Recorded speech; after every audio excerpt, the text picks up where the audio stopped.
Apreciados hermanos, explico la palabra del domingo 23 del tiempo ordinario. La primera lectura es de Isaías, capítulo 35, versículos 4 a 7. El profeta se dirige a los israelitas exiliados en Babilonia y les promete un futuro brillante.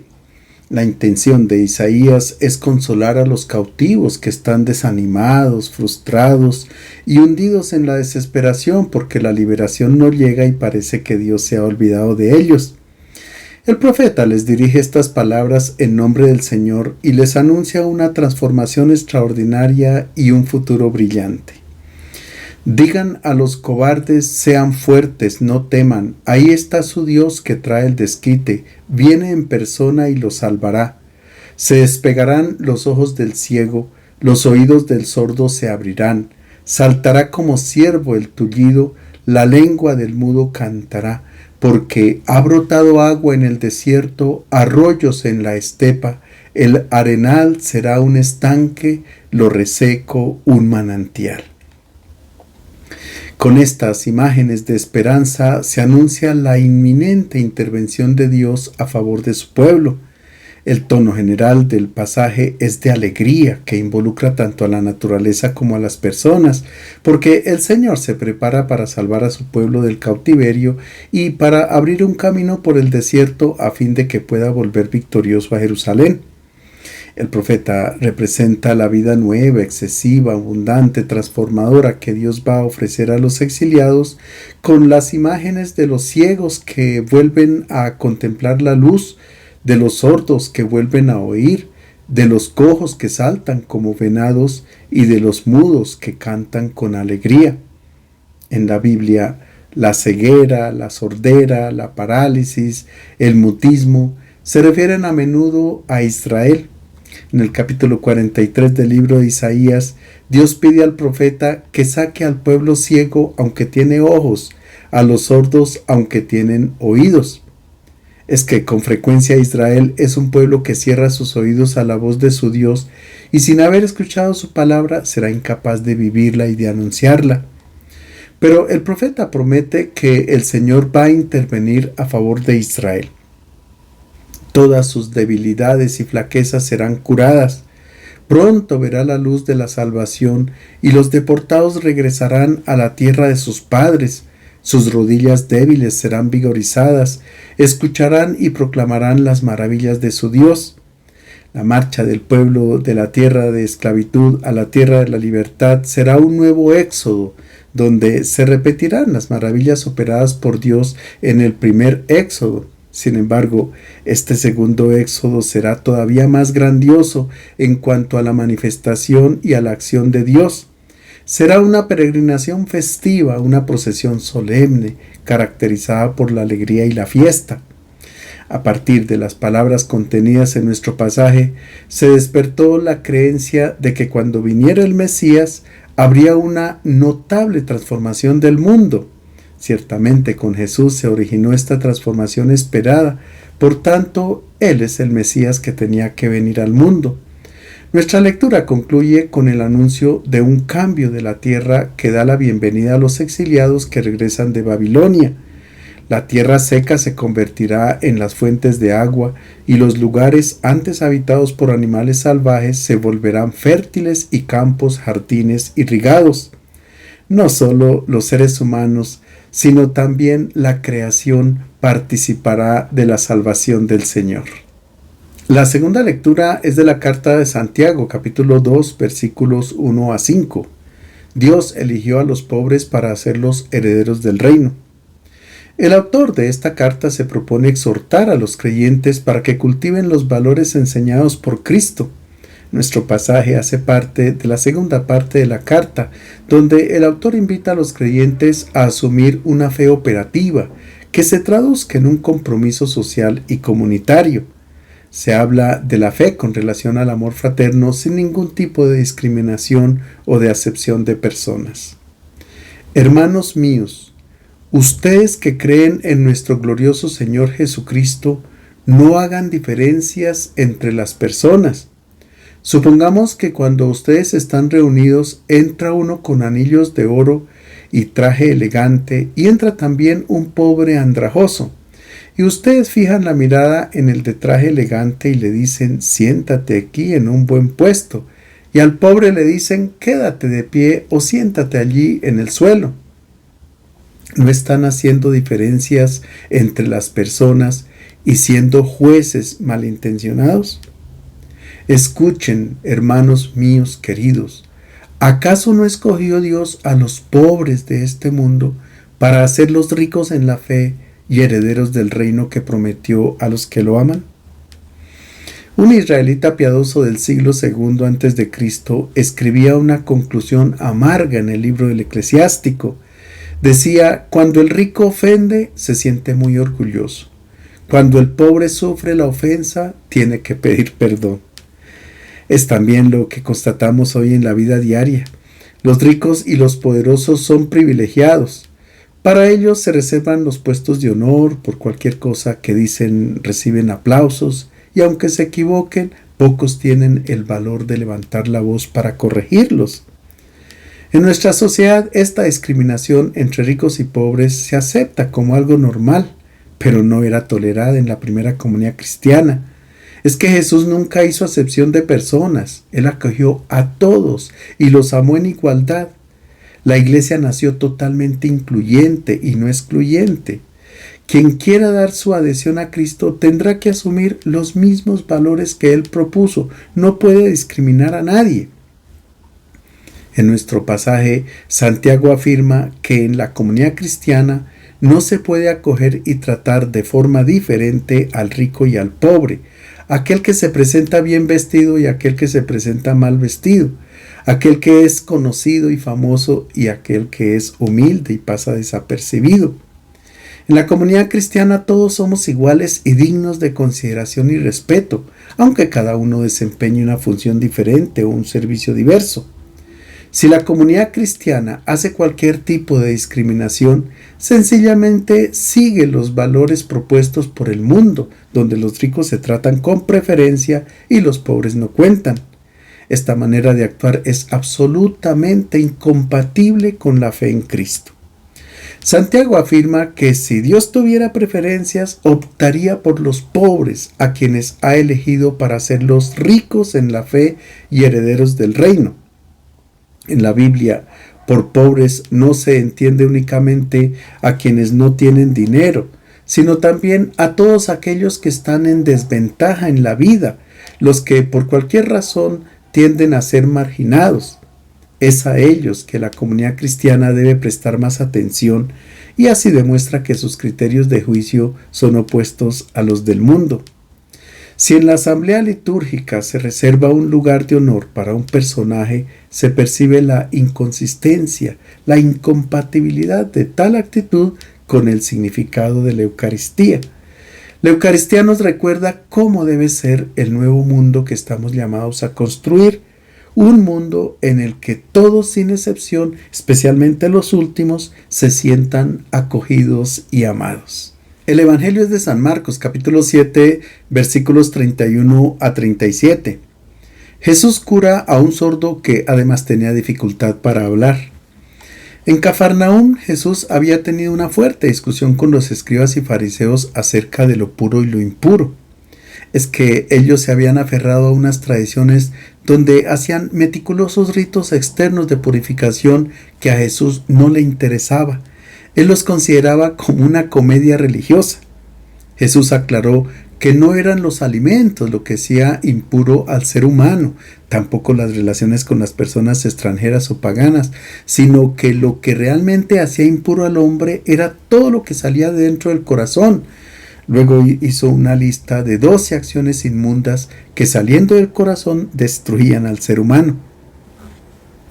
Los judíos tenían un sentido de separación muy alto, tanto así que en Jerusalén reservaron un lugar, el campo del alfarero, para sepultar a los extranjeros o paganos que morían en la ciudad durante las peregrinaciones. En otras palabras, la separación y discriminación no solo era en este mundo, sino también después de la muerte.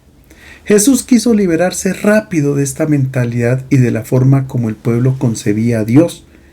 Él inició su ministerio público en la Galilea de los gentiles. eligiendo a Cafarnaúm como lugar de residencia, una aldea habitada por paganos.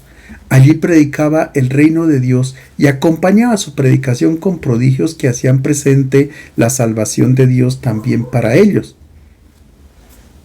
Jesús enseña que no es lo que entra en la boca lo que contamina al hombre, sino lo que sale de la boca. Esta enseñanza escandalizó a los fariseos porque eran ciegos y guías de ciegos, como los califica Jesús. Pero tampoco los discípulos comprendieron muy bien la enseñanza del Maestro, a tal punto que él los reprende por su falta de inteligencia. Es que los discípulos no estaban lejos de pensar como los escribas y fariseos porque habían sido formados por ellos. Jesús tendrá que trabajar para cambiar la mentalidad separatista de sus discípulos, hacer metanoia, cambio de mentalidad y abrir su corazón al universalismo, porque a ellos se les confiará la misión de llevar el Evangelio a todas las naciones. Jesús siente la necesidad de llevar la buena nueva al pueblo pagano. Abandona el territorio de Israel y sale con sus discípulos a la región de Tiro y de Sidón en Fenicia, el actual Líbano. Por el camino sale al encuentro de Jesús una mujer de origen griego y le pide que cure su hija que está malamente endemoniada. Para los fariseos esta mujer era impura, pero ella demostró una grande fe en Jesús y en su palabra, mucho más que los mismos discípulos a los que Jesús se había referido como hombres de poca fe. Jesús atiende la petición de la mujer cananea y a la distancia sanó a la niña. Con su actitud, él destruye el individualismo santo y se ubica en la línea de Elías y Eliseo y también de Jonás, profetas enviados por Dios para salvar a los pueblos extranjeros, los de afuera, a los que eran considerados paganos e idólatras. Jesús tiene otras ovejas que no son de este redil. Él sabe que Dios no puede estar circunscrito a un pueblo o a una religión. Su amor es gratuito para con todos sus hijos, para con malos y buenos, justos e injustos, impuros, paganos, indignos, etc. Desafortunadamente, desde sus orígenes, la Iglesia ha tenido la tendencia a cerrarse, a considerarse santa, pura, exclusivista, es decir, dejar de ser católica o universal. A veces nosotros mismos queremos abrazar a una parte de nuestros hermanos y rechazar a otra, incluso haciendo sufrir a las personas con normas que son fruto del pensamiento humano. Aún hoy estigmatizamos y rechazamos por el color de la piel, la orientación sexual, el estado civil, el estrato social, la tendencia política, la religión, etc. Una iglesia así no es la de Jesús de Nazaret y hay que reconducirla con urgencia al Evangelio. Es el Evangelio el que nos ayuda y anima a caminar juntos, a ser solidarios en el sufrimiento, a aceptar la diferencia y la diversidad. Ojalá pudiéramos proclamar las palabras del apóstol: no hay judío ni griego, esclavo ni libre, varón ni mujer, porque todos son uno en Cristo Jesús. Nuestro pasaje comienza con el regreso de Jesús de la tierra pagana. En aquel tiempo salió Jesús de la región de Tiro, pasó de nuevo por Sidón y se dirigió al lago de Galilea, atravesando la región de la Decápolis. Jesús sale de Tiro, pero no llega directamente al lago de Galilea y concretamente a Cafarnaúm, sino que se dirige hacia el norte por la costa del mar Mediterráneo, pasa por Sidón y entra por la región de la Decápolis. La Decápolis era un grupo de 10 ciudades que constituían la frontera oriental del Imperio Romano y servían como protección contra el enemigo tradicional de los romanos, que eran los partos. Estas ciudades se encuentran hoy en Siria y Jordania, excepto la ciudad de Eschitópolis, la actual Beit Sham, que está en territorio de Israel. Al analizar el viaje de regreso de Jesús, pareciera que se resiste a entrar en su tierra, como que quiere quedarse más tiempo con los paganos. Es que aunque ellos practiquen acciones impuras como las que enunció el mismo Jesús, ante todo son hijos de Dios. Jesús quiere permanecer en tierra pagana porque quiere llevar su palabra de vida que cura a la sociedad, que la hace más humana. Escuchemos a quién encuentra en esta tierra. Le llevaron a un hombre sordo y tartamudo y le suplicaban que impusiera las manos sobre él. Cuando los evangelistas narran la curación de un enfermo, no quieren hacer una crónica para darnos información, sino que su objetivo principal es hacernos comprender, por medio del signo prodigioso realizado por Jesús, qué cosa sucede cuando una persona encuentra a Cristo y su evangelio. Es que no permanece igual, se cura de todas sus enfermedades. Por tanto, vamos a leer la curación del sordo como una parábola de la transformación prodigiosa de las personas y de la sociedad gracias al evangelio. Veamos los detalles. En primer lugar, el hombre que conducen a Jesús está enfermo. En tiempos de Jesús todas las enfermedades eran consideradas un castigo de Dios, pero la sordera era incluso una maldición porque impedía oír la palabra de Dios proclamada en las sinagogas. Por lo general, en los evangelios, las personas que Jesús encuentra están enfermas, bien sea del cuerpo o del espíritu. Esta es la imagen de una humanidad enferma que necesita de Jesús. Vivimos en una sociedad enferma porque hay guerras, violencia, injusticias, mentiras, miserias, etc. No se puede esperar una intervención milagrosa de Dios para que la sane, porque ella misma se puede curar cuando acepte a Cristo y a su evangelio. Y si no se acepta la lógica del amor propuesta por Jesús, nunca la sociedad será curada, permanecerá siempre enferma. En nuestro pasaje, el hombre que encuentra a Jesús es un sordo. La sordera parece ser el origen de todas las enfermedades de nuestra sociedad. En el Primer Testamento los profetas acusaban a los israelitas de ser sordos porque no escuchaban la palabra profética y tampoco la palabra de Dios. Jeremías define a Israel como un pueblo necio y sin juicio, que tiene ojos y no ve, que tiene oídos y no oye. Zacarías lanza una acusación fuerte contra su pueblo. Se taparon los oídos para no oír, endurecieron su corazón como el diamante. En el libro del profeta Ezequiel, el Señor pide a su pueblo la docilidad y la adhesión a su palabra, pero la respuesta que recibe es decepcionante. El Señor dice al profeta: hijo de hombre, vives en medio de un pueblo rebelde. Tienen oídos para oír y no oyen, porque son un pueblo rebelde. Y el Salmo 58 presenta la sordera del pueblo con una metáfora. Son sordos como la serpiente que se tapa el oído para no oír la voz del encantador. Por no escuchar, el pueblo de Israel cae en las manos de los pueblos paganos. Concretamente, terminó exiliado en Babilonia. Una persona sorda se comporta de modo particular. Ella ve lo que hacen los demás e imita sus comportamientos. Así hizo el pueblo de Israel en Babilonia. Era sordo a la palabra de Dios e imitaba los comportamientos de los paganos. Si nosotros cerramos los oídos al evangelio, terminamos imitando los comportamientos de esta sociedad enferma que sigue sus propios razonamientos o sus propias pulsiones de la carne, como los llama Pablo. Segundo detalle, el hombre sordo además tartamudea, es decir, no habla claro.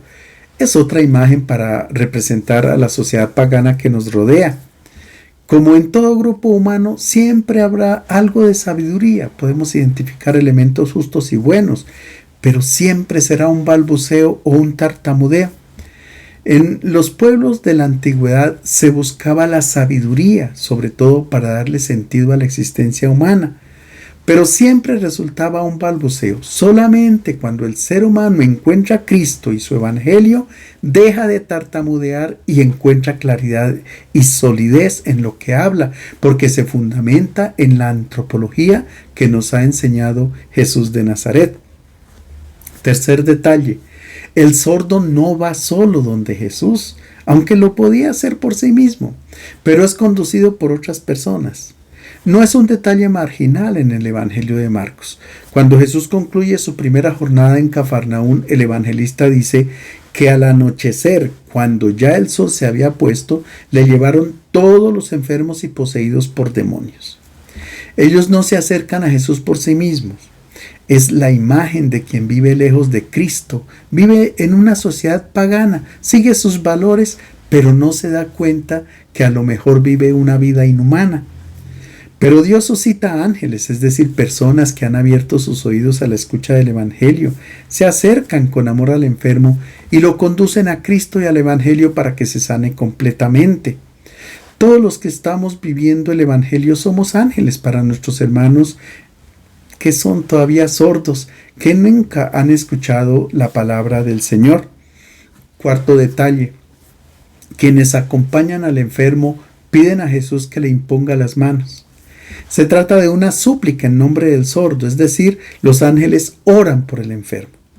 La oración, es decir, el permanente contacto con Dios, es supremamente importante para que los sordos recuperen la escucha y puedan obedecer al Evangelio. Con la oración se puede ver al sordo con la mirada de Jesús, que es una mirada de amor y de compasión. De lo contrario, si se le mira con los ojos humanos sin oración, el comportamiento del sordo puede producir indignación, mal genio y se llega incluso hasta la crítica porque anda como a tientas por la vida. Es con la oración que se puede conducir al sordo ante Jesús. Escuchemos ahora cómo sucede la curación de este hombre. Lo tomó, lo apartó de la gente y a solas le metió los dedos en los oídos. Después le tocó la lengua con saliva, levantó la vista al cielo, suspiró y le dijo Efatá, que significa ábrete. Al momento se le abrieron los oídos, se le soltó el impedimento de la lengua y hablaba normalmente. Les mandó que no lo dijeran a nadie, pero cuanto más insistía, más lo pregonaban. Llenos de asombro comentaban: todo lo ha hecho bien. Hace oír a los sordos y hablar a los mudos. Cada uno de los gestos que hace Jesús contienen un mensaje. En primer lugar, Jesús conduce al enfermo lejos de la multitud. Este hombre había nacido y crecido en un ambiente pagano, por tanto, piensa y vive como un pagano. Nunca ha escuchado un proyecto de vida distinto al que todos siguen. Es la imagen de la condición de muchas personas todavía hoy que llevan una vida en coherencia con los valores y pensamientos del mundo, porque no han escuchado nada distinto. Pero si un ángel las toma de la mano y las conduce a Cristo y al Evangelio, será el mismo Evangelio el que las aparte de la multitud, lejos del modo de pensar y de razonar de todos. Si la persona no se desprende de todo aquello que es banal y que circula en los medios de comunicación y en las redes sociales, hablará con dificultad y no se podrá curar. El segundo gesto que hace Jesús es meter los dedos dentro de los oídos del enfermo. Tocar al enfermo era un gesto de curación bien difundido en la cultura del tiempo. Era de esta manera como se comunicaba la fuerza sanadora al enfermo. En la Sagrada Escritura se habla del poder que tiene el dedo de Dios. Cuando los magos del faraón observan los prodigios que realizaba Moisés en Egipto, exclaman: es el dedo de Dios que interviene con poder. También Jesús utilizó esta imagen cuando estaba echando fuera un demonio que era mudo.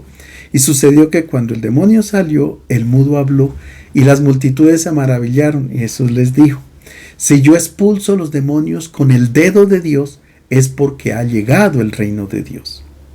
Para abrir los oídos a quienes son sordos a la palabra del Señor se necesita una intervención del Señor. En el antiguo rito bautismal se hacían todos los gestos que aparecen en nuestro relato. Y también en el rito actual, si al celebrante le parece oportuno, puede añadir el rito del éfata. Tocando con el dedo pulgar los oídos y la boca del bautizando, dice: el Señor Jesús, que hizo oír a los sordos y hablar a los mudos, te conceda a su tiempo escuchar su palabra y proclamar la fe para alabanza y gloria de Dios Padre. Tercer gesto de Jesús: con la saliva le toca la lengua. En aquella época se tenía la concepción de que la saliva era el condensado del hálito, es decir, del respiro. Cuando Jesús toca con la saliva la lengua del tartamudo, le está comunicando su espíritu. Y en consecuencia esta lengua ya no habla como antes, sino que habla claramente un lenguaje nuevo, como sucedió en Pentecostés. Recordemos que el día de Pentecostés, cuando descendió el Espíritu Santo, todos hablaban un lenguaje nuevo. Todos hablaban de amor, de diálogo, de reconciliación, de perdón, etc. Por el contrario, el lenguaje sugerido por los espíritus inmundos es de orgullo, arrogancia, mentira, chisme, etc. Estos demonios hacen decir cosas que no están para nada en sintonía con el Espíritu de Cristo. El cuarto gesto de Jesús levantó la vista al cielo.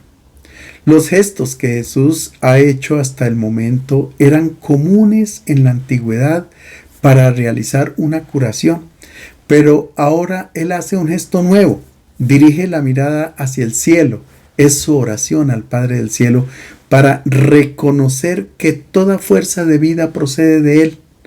Luego Jesús suspira. El verbo griego stenazo parece indicar un lamento o un gesto de dolor como expresión de solidaridad de Jesús para con el enfermo. Ante una situación dolorosa también nosotros emitimos un suspiro. Jesús sufre con la humanidad que tiene necesidad de su salvación. Finalmente Jesús pronuncia una palabra en arameo, efatá, que significa ábrete. Para San Marcos es muy importante escribir algunas palabras pronunciadas por Jesús en su propia lengua. Cuando Él sana a la hija de Jairo dice Talita cum, niña, levántate. En la oración en el Getsemaní Jesús pronuncia el famoso Abba, Padre. Así llamaban los niños a su papá para demostrar su confianza y abandono total en sus brazos. Finalmente en la cruz Jesús dice Eloí, Eloí, lema sabactani. Dios mío, ¿por qué me has abandonado? Hoy Jesús nos dice efatá, abran, no solamente los oídos, sino también la mente y el corazón para escuchar y acoger el Evangelio que sana. Hoy también pueda que haya muchos sordos y tartamudos, son quienes permanecen cerrados a sus tradiciones, a su forma de pensar y rechazan las nuevas interpretaciones de la Biblia que ofrecen un mejor sentido para la vida. También Jesús grita efatá a quienes no quieren abrir el corazón a la belleza de Dios que es amor y solo amor. O también a los progresistas que no quieren saber nada del pasado, o al científico sordo que no quiere reconocer a Dios como el creador del universo. Efatá es un imperativo también para quien no cree en el más allá, para quien no tiene sed de lo infinito, o también para quien está anclado en el odio debido a las injusticias recibidas. Es importante que todos se dejen curar. Como resultado de las acciones de Jesús, al sordo se le abrieron los oídos y se desató el nudo de su lengua y hablaba correctamente. Si nos abrimos a la palabra del Evangelio, hablaremos de manera correcta, no tartamudearemos, no nos dejaremos llevar por el engaño o la mentira. Jesús ordena no decir nada a nadie en nuestro texto. Él no quiere que se difunda la noticia de que es el Mesías. En el Evangelio de Marcos se hace referencia frecuentemente al secreto impuesto por Jesús sobre su identidad. Hasta la Pascua la gente es incapaz de saber quién es Él, porque están constantemente expuestos al peligro de considerarlo un Mesías glorioso, un poderoso de este mundo, o en este caso, considerarlo como un curandero. Y lo que Él quiere es que se comprenda el significado de cada signo que ha hecho. Todos los signos operados por Jesús son la imagen de la curación espiritual que Él ha venido a traer a esta sociedad enferma. Finalmente la multitud, llena de asombro, comentaba: ha hecho bien todas las cosas, hace oír a los sordos y hablar a los mudos. Estas palabras de la multitud son el eco de las primeras palabras que encontramos en el libro del Génesis, en el primer relato de la creación. Vio Dios que todo era bueno, que todo era bello. Nuestro relato sugiere que se está dando inicio a una nueva creación, a una nueva humanidad que nace cuando las personas abren los oídos y el corazón al mensaje del Evangelio. Con la sanación de un sordomudo, Jesús proclama el comienzo de un nuevo diálogo entre el cielo y la tierra. A hombres y mujeres, a judíos y gentiles, se les abren los oídos y los corazones. Todos pueden escuchar el Evangelio, recibirlo con fe y anunciarlo a los demás. De esta manera se da comienzo a las nuevas relaciones entre los pueblos, entre las religiones y las culturas, Es el signo del encuentro, del diálogo y del entendimiento. Les deseo un feliz domingo.